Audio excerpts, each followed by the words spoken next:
Yes, everyone, welcome back to Five. My name is Stephen Howson, joined by Rio Ferdinand. I'm going to introduce a couple of our guests in a minute when I tell you why we have got them on. So today is National Coming Out Day. That is the 11th of October. It was first celebrated in 1988, and the idea was to encourage and celebrate people coming out to their friends and coming out to their family and not living in secret, with a view to more people being aware that they know someone that is gay and therefore having more natural sympathy and understanding. So we've got two lads today that are involved in football. They both play, they both coach, to talk to us about their coming out experiences and see if we can show a little bit of allyship to some of our gay viewers, listeners and players around the game. Because just talking personally, I saw what Rio was talking about in Parliament the other day, and I thought he spoke really well. It really spoke to me, I think. Hopefully it spoke to a few other people, because there's clearly some problems in football where people don't feel comfortable coming out and being who they are. So I'm going to introduce both of our guests. We've got Matt Morton. Matt is currently player manager for Thetford FC, and we've got Luke Tuffs, who's currently the first team manager for Ashford Town. Lads, thanks for joining us. Rio, do you want to take it away? Yeah, no, listen, first of all, thank you for coming on. Obviously, this is a special edition of Vibe with Five, and it's just great to have you guys on. Obviously, National Coming Out Day today, and we thought we must have some people on. We tried to have somebody else, a female current player and coach, come on, but they unfortunately, late doors, couldn't make it, so we're stuck with you two guys. But no, firstly, just basically, I think for the people that kind of follow us and watch on a regular basis, just really, this is a kind of helping hand in making them understand what it's like for a player or somebody involved in football to be gay in today's age. And I mean, we'd just love to get your experiences. What's it like being a gay player, coach in today's game? Do you want to start, Lee? You want to start? Go on, mate. Yeah, no problem. For me, it's absolutely fine. I think I've been quite vocal over the last 12 months since I came out publicly a year ago. Via Sky Sports.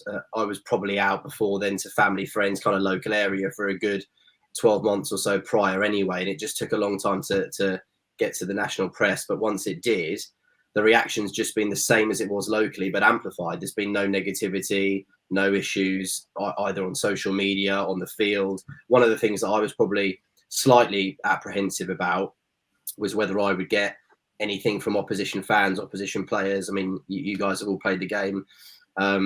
Rio, you were almost as good as me, I think, at one point. And players will try and get under your skin. They'll try and do anything to get, certainly someone like me who's naturally hot-headed, to get you sent off and to gain an advantage for the team. But I've got to say, nobody's done that. It's almost been the opposite for me. Wow, that's incredible. Because I wouldn't have expected that. Me neither. I mean, when you think about it, people used to call me gay. People used to, like opposition players, and they would do it before I came out, before they thought I was. As soon as they knew that I actually was, it hasn't happened once. And I think that... Luke, is that a similar experience for yourself? Yeah, absolutely no problem. So I came out as a kid. I was out, so I played as a kid. I played for a team called County Town, and we were in the Ryman League, it was back then. And I was out by 15, 16 years old. All the first team knew, took me out to bars and things like that, looked after me. Never had any stick from absolutely anyone. And certainly in the game, I've had nothing but support and love and things like that. So, yeah, it's Luke, probably a very different world. Luke, could you just tell us and the guys watching, like, how you did come out? Because I found that quite interesting, to be fair. Oh, I didn't mean to. I was it was back in the day, showing age here, where it probably was a bit easier to get in bars and clubs without a bit of ID. And the boys, because obviously they're first team players at the local club, I think they knew the doorman and that, and they said, "This is Tuffs. He's only, I think I was 16 by then probably." They were like, "He's going to cause no trouble. If he does, we'll kick him out ourselves. Can he come in?" So, yeah, sweet. So I'm in with them. There's loads of the girls in the corner, and they're eyeing me up. Obviously, a good-looking young lad, and I'm very charismatic. So they're having a little gander, and they're like, "Go on, Tuffs. Why don't you go and get involved?" And I showed them, out of my head, may I add, I showed them a picture of my boyfriend, and like, I don't know, I can't really remember, but they're all right at the time, I think. And I went into, we had training Tuesday, went into training Tuesday night, and I was very, very sheepish. And they were like, "Tuffs, did you try and tell us something the other day?" And I didn't deny it. I was like, yeah. And then but again, they were like, that's all right. And then one of them said that his brother was gay or something. And then that was it. Absolutely fine. I think one person said something, if I remember. One person said something. Can't remember, it wasn't bad or anything, but he got absolutely shot down by the dressing room. And yeah, I to be fair, I thought it was probably because I was young at 16. I probably looked about 12 as well. And so I think they probably looked after me a bit more than they might others. But obviously from there, it got out that I was gay, and wherever I've gone ever since, everyone's already known. So it's probably a little bit different for me. Also, can you speak about that, the language? Because I think that's something that I've found difficult when speaking to people who have come out who are gay, lesbians, etc. I really worry about what language I use, because language when I was younger, I would say quite a few words that were probably would be seen as derogatory today, that I would be using as banter, that wouldn't be accepted today. What's the language like in a change room? Oh, it's horrendous. So, but Matt might have disagree with the way I feel, the things I think here. But for me, it depends if you've got consent in the way of, are you friends or are you not friends? So, for example, in my dressing room, I'm telling you, you would not believe it's the most un-PC place you can imagine. And I think, as you'll know, obviously playing at a high level in that, is camaraderie and togetherness and closeness is so important if you want to achieve something. And the closer you are to someone, the less boundaries there are. And so with me, there are literally no boundaries. There is nothing that any of my players, staff, even my supporters who I'm very close to, they could say that will offend me. As long as they can take it back, that's right. So they can use words like, I don't know, are you gay, or yeah, you can say what they want. Do not care. Do not care. Okay. I'd say it myself. But the key is though, is that I know it's coming from a place of love because they like me. And one of the things I was taught when I was very young was in football, if they're taking the mickey out of you, it's because they like you. It's because you're one of them. It's when they don't take the mickey out of you, it's a problem. But what has to be very, very clear here is the difference between my dressing room, that's fine because they're my people. But if supporters that I didn't know, like other teams, people that weren't my friends said something, that's very different because obviously they don't know me. So I don't know whether that's coming as abuse or whatnot. Like in the terraces, if people like shouting like gay this or whatnot, right? There could be, there's kids there. There could be people that aren't out that are struggling with themselves. You don't know how your language is affecting other people. In our dressing room, in my safe space, I know these people like me. So it's absolutely no problem. Does that make sense? I think there's a very clear difference. It makes sense to me. Matt, is that the same with you, or is there any difference for you? I think it's context, isn't it? I do agree in principle, but there's two things with banter. It's how it's meant and how it's intended, and then how it's taken. So part of that is when it's said. And I agree with Luke. Like at the beginning, all of my dressing room were quite wary of what they were saying. And I could sense that. And I didn't want that to be the case. Did you bat yourself? How did you stop them doing that? That's exactly right. The only, and even now, to be fair, in certain moments, they'll do it as well. But I'm normally the first one to do it. Like, for example, someone came in some ridiculous clobber just a couple of weeks ago, and it was after the game, and I looked at him, I thought, I was a gay one. Like, what the hell is that? You know what I mean? Yeah. And that is exactly the type of thing that I want to encourage. But there is a fine line because it's not just about me. I mean, I'm 34 now. I've had my best days. I'm established in the dressing room. I'm now the manager. So that's one thing. I can take anything from them to a point. But it's the young players coming through that haven't yet had the confidence to come out. You don't know who's in your dressing room that might be gay, that doesn't have the confidence to say it. So you've got to be really careful, going back to your point, Rio, about language, because if I'm not in the dressing room or there isn't an openly gay player and, you know, people are using words like puff and faggot and gay boy and rent boy with the Liverpool fans against Gilmore recently, to the person that's using it, 9 times out of 10, it's just banter. It's just football. And we use that as an excuse all the time. But to a 17-year-old kid in the academy who's really struggling with his sexuality, it's not just banter. They'll look at that and they'll think, shit, they hate me. Was you ever in that position? Because you came out at a later time, Matt. Was you ever in that position where you heard certain type of language used in the change room that made you think, I'm a bit more hesitant to come out now? It didn't make me more hesitant because I look back at it now and I think I'm almost quite lucky. I didn't even realise I was gay until I was 30. So I spent talk to me through that, because someone who's not gay and isn't around a lot of gay people, that's like, whoa, I thought you would have known at a young age that you was gay. Like Luke might have maybe. But that's probably part of the reason as well, because also the way I grew up, my upbringing, it wasn't something I was surrounded by. It wasn't something really that I came across very often. And it was something that growing up, I think subconsciously, was almost a negative.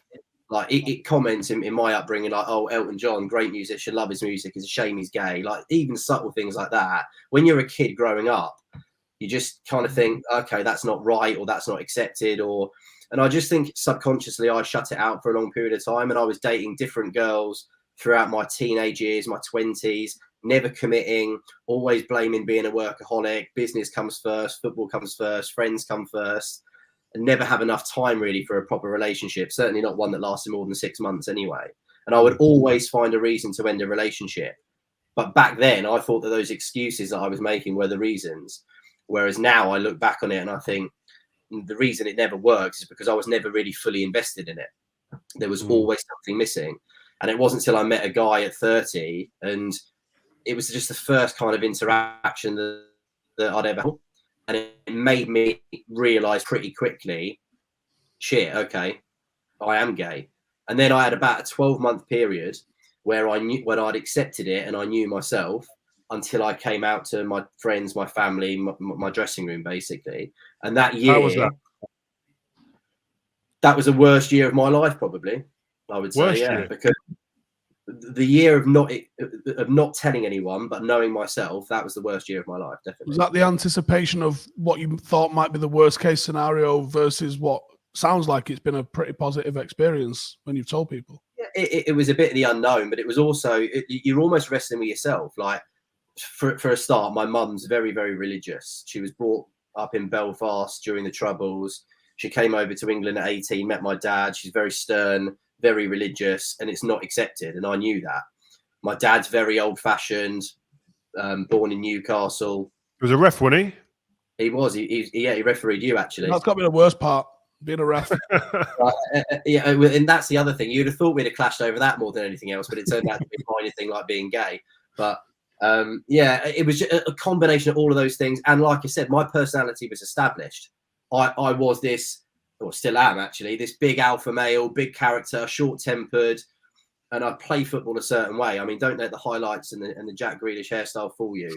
I am an old school, very unskilled centre-back. I'm the opposite to Rio. I'm more of a Vidic. I'll put my head where it hurts and I'll get rid of it and give it to someone like Rio to do the fancy stuff. But I had that. That was my personality already. And I felt for that 12-month period that, does this change that? Does this change how people view that? Does this change how I view myself? And actually, I think that the more it builds up, the worse it becomes. And then eventually it's just like, no, now is the right time. Luke, I've got in my notes here that one of your teammates said they found it uncomfortable showering with you, but you now coach together. How did you overcome that? I don't think I said that. Someone once said, I think the boys, someone once said that it's probably true. No, one of the boys once, one of my closest friends did once say to me that he thinks it's harder for me to win the dressing room over being gay, which is true. But I do think, so again, it's breaking those boundaries. So one of the clubs I went to work for, we had a lot of success there, but that football club, they'd never met a gay person before ever. So they know how to take us. The same as we were saying about language and what you can and can't say, how you speak. And all they'd ever seen, I guess, with people on the news or whatever, like people like Elton John or whatnot. So they'd never met like the normal lad, I guess. That's exactly the same as they are. It just happens to be gay. And I thought that was really important. I think we broke down a lot of barriers there over time. Again, what I thought was really important, what Matt said there as well about how they could say things about me when I'm there, whether because of consent. But if I wasn't there, if there was no other gay people there, it's how you make people feel. And I do wonder what life would have been like if I wasn't there, if there was a young gay person in that dressing room or in that environment that was hearing the things that would have been said, because they wouldn't have known that there would have been love for them there still in that. So I think that's quite important to know. Because I had one player who doesn't play anymore actually did come out to me after and said, I think there's no way I could come out in the dressing room with the stick that you get. And I do think with young people, and I thought that really took me back as well. So I think it is really, really important that we do understand that other people may be affected in different ways. So what I try and do with young... Go on. Go on, mate. Go on, sorry. I was going to say, what I try and do with young people is I try and try and teach them the difference between, is someone being offensive and trying to hurt you, in which case it's unacceptable, needs to stop, or is it coming from love or whatnot, and that's very, very different. And I try and show them, look, actually, these people might not be saying things or whatever, but they actually do like me still, and this and that. So actually, it's just education that needs, and just try and change these words here and there. Is that also down to like you making sure that you keep relaying to that dressing room, especially when someone new comes in, that listen, I am openly gay, and this is how I've decided to be open and have the language in the change room, so that those people that are new to the dressing room do understand the culture. So that I do relay, especially to that there are many people around my football club, that what they say to me is acceptable, but if they said that to other people, it might not be acceptable. And I really do try and educate and give them that lines, because everyone grows up in different ways. And as Matt said, it's consent. Like, just they've got consent to say things to me doesn't mean they've got consent to say something to other people. So there is that little bit of education there as well. It's really important. But it's weird. And Matt might be different because he is like a proper geezer. Well, so obviously I'm a massive fanny, right? So we're very, very different in our approaches here. But I do worry, even when I speak to people, like, do they know I'm gay? Is it a problem? Will it be a problem? And as much as I've never had any stick or anything like that, like, has it stopped me getting a job at some point? Has it stopped a player wanting to come and play for me? Like, you don't know, do you? You'll never know, because these are the unsaid things. It's been very difficult to get players, agents and coaches to come forward and speak about. Would you have anticipated that being the case? Yeah, elite level. Very different at ours. Elite level, yes. What's the difference? You say very different.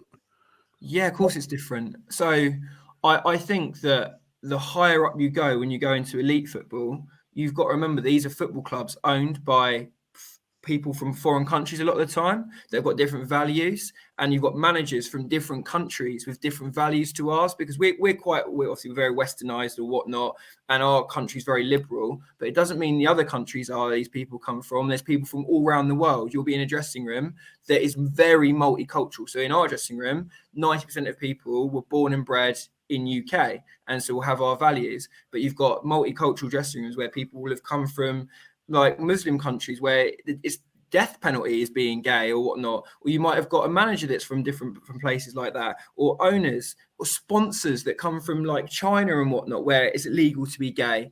And so there is massive considerations at high levels that affect you that simply don't affect us lower down in the game. I'll tell you one of the other differences as well, and going back to Steve, what you said right at the beginning with what Rio did in Parliament recently. So did you notice the biggest thing about that whole reaction was the guy didn't even let Rio finish his sentence about the whole point of what he was trying to get across. He jumped straight in, cut him off. Who is it? Can you tell us who it is? Yeah. You can see the problem there. It's like a witch hunt. That becomes a witch hunt, doesn't it? 100%. I mean, listen, I'm not being funny. In the last 12 months since the Sky Sports piece, I've had more national press with BBC, ITV, streaming services, all sorts, talking about me as a footballer because I'm gay. I've never been in the national press prior to coming out as gay because of my ability. I mean, that's really the state of play of where we are now. For me, a year ago to the day, to be the highest level playing active footballer, to be openly gay in this country, shows you the problem. So if I then suddenly become all over the national press because of my sexuality, what do you think it's going to be like if someone in the Premier League does come out? And they're going to have to be prepared for that. And to go back to that point you just made there, do you think there is?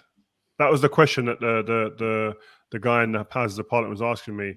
Who is it? Where is he? Who's gay? I know that adds a stigma and that adds to being a witch hunt. And there's that old saying that there must be someone gay in the elite level football. Do you believe that's the case? Yeah, definitely. But I think it's up to them when they're comfortable at the right time for them to be able to do that in their own way, in their own time, without the front page of the Sun having a silhouette on it saying, who is it? Who's this mystery player? I think there's so much of a craze around who the person is and when it will be that we actually lose sight of the issue that's stopping them coming out now anyway. And that's probably adding to the stopping them coming out, isn't it? Completely. I mean, if Rio, go back to your powers, your height of your career, Man United captain, you've just won the Champions League in Moscow. If you were gay and there was a silhouette on the front of the Sun saying, oh, we know who it is, we're going to reveal it in a week, how are you going to be feeling? Yeah, panic stations straight away. Completely. You can't control it. it's something that's taken away from you. That should be your decision at your time when you're ready. Something that you deal with in your way. I was always of the thinking that if a top level player came out and said they're gay, that guy is going to absolutely, all the commercial companies will be all over them, all the media attention. Commercially, their value will be like never seen before. So that's a positive in some respects.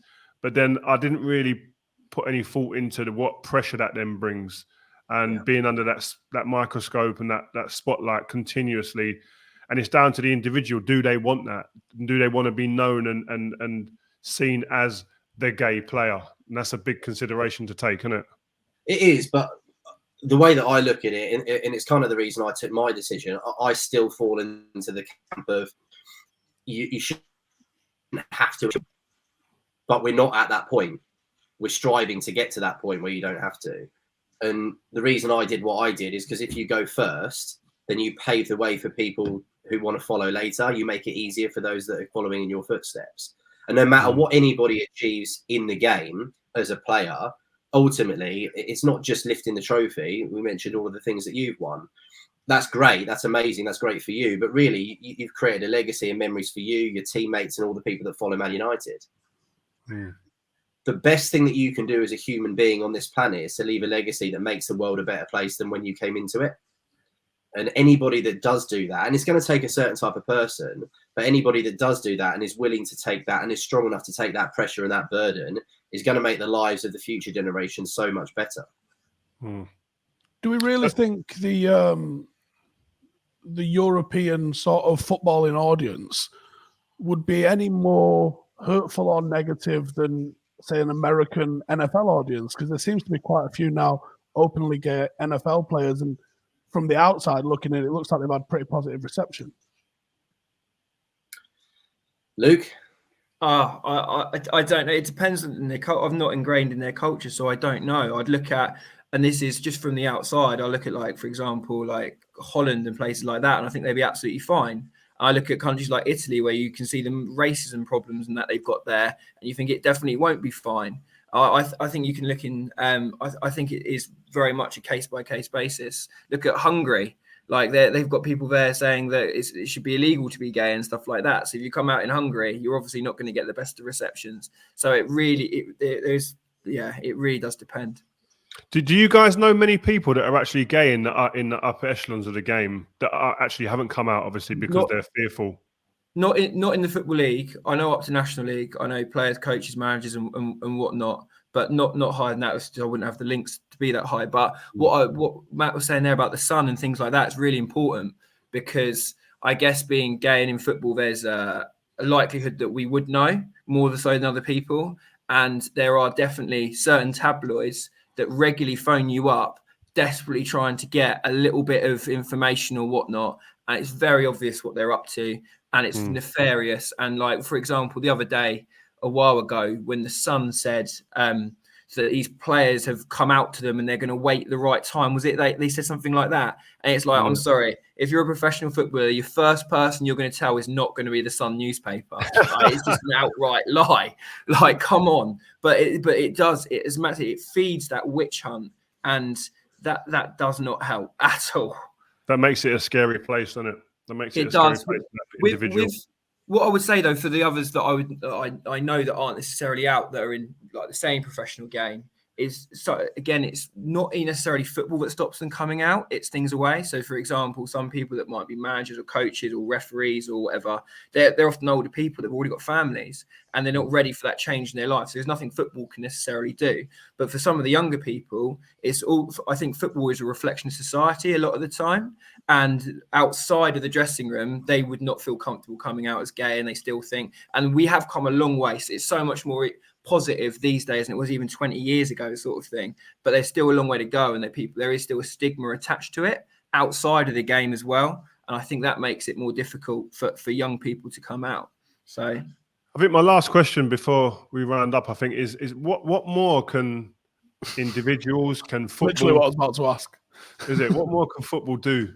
Sorry, Steve. What more can football or individuals or platforms like we've got here, can they do to kind of make it easier, or be more supportive and be the allies that you guys or the community need? And on that, the things like the Rainbow Laces campaigns, are they effective? Do they work? Do they help you feel more comfortable? I think that's down to each individual. I think the subject is very similar to any subject. So not all black people will agree on the solution for racism, and not all gay people will agree on the solution for homophobia.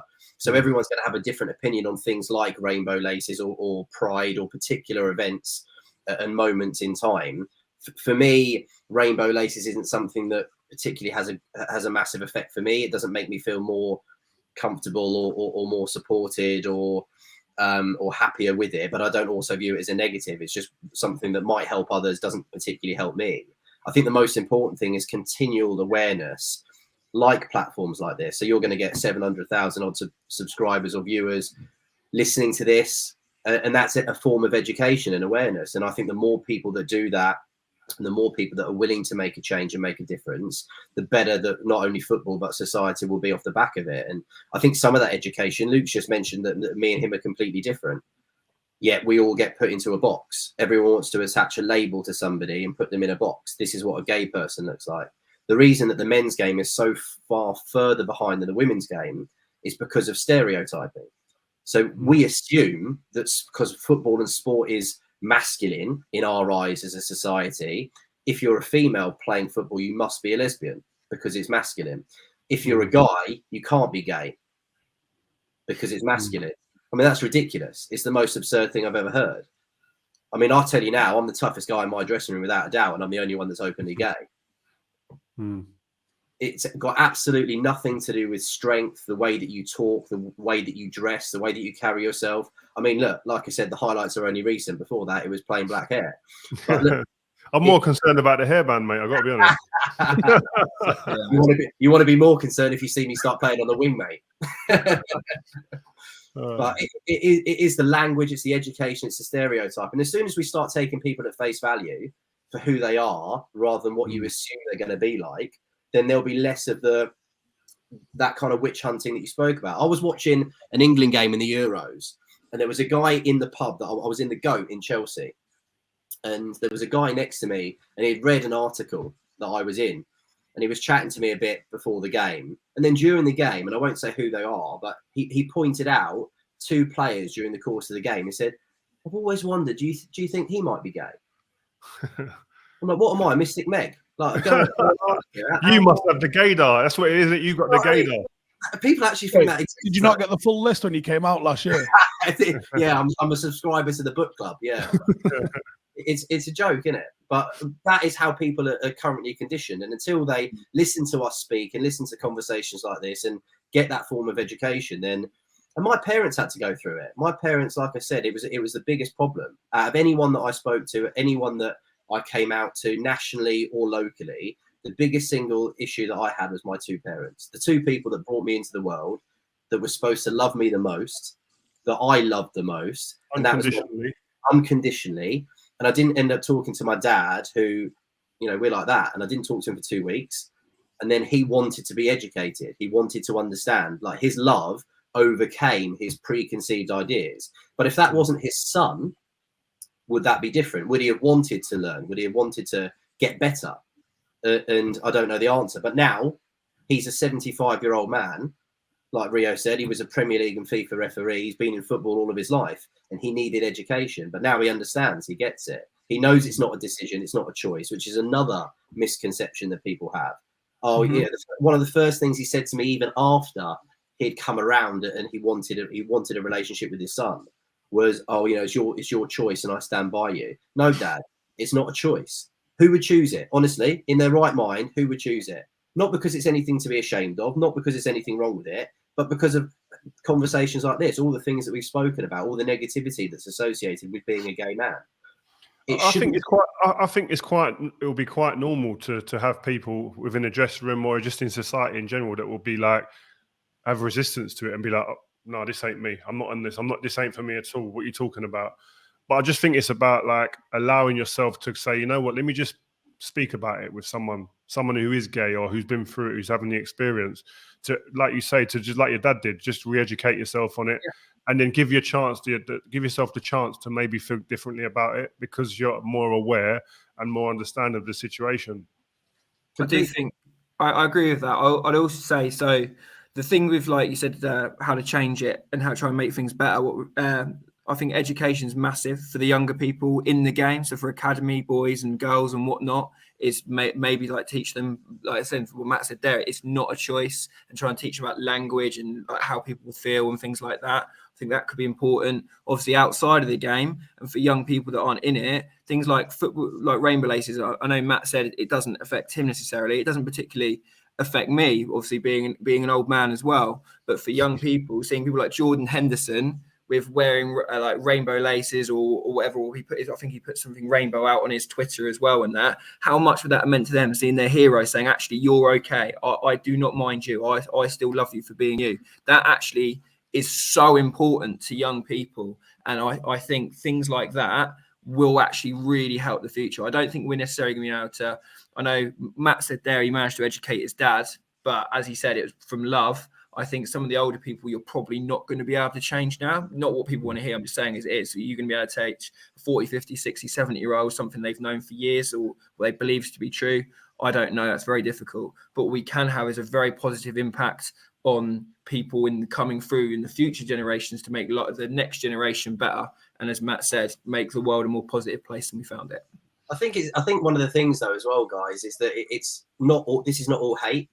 So listen, 29-year-old Matt Morton would be on the training ground and on the pitch calling people a puff, gay or whatever, because it just rolls off the tongue. I was as bad as anybody else because, you were doing it in primary school, in the playground, maybe not that young, but definitely in the playground when you were a kid. It's just almost like calling someone a knob or an idiot. It's just an insult. You don't think about it.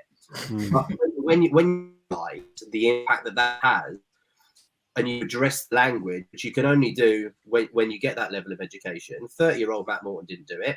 31-year-old Matt Morton only did it against himself in the privacy of his own dressing room. And that's it. Because it never came from a place of homophobia or a place of hate. It was just an insult. It was just the football environment. And I think 99% of people that use those words are exactly the same. I don't think that football is this micro bubble of people that are full of hate. I think it's the minority.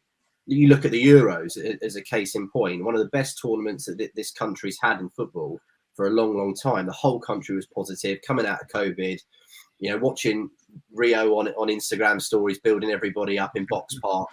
Everyone was on cloud nine. And we lost on a penalty shootout to a brilliant side after the final. And yet the minority decided to ruin the whole summer by going out and blaming 3 young men and bringing race into it. But it's the minority. The problem is that gets amplified, and then everybody outside of it thinks everybody's racist or everybody's homophobic. Well, they're not. But what we need to do is address the ones that are and educate the ones that maybe are using language without necessarily having any hate in their heart. Okay, well, that's a good point. And I think it's a good place to finish. I've enjoyed this chat.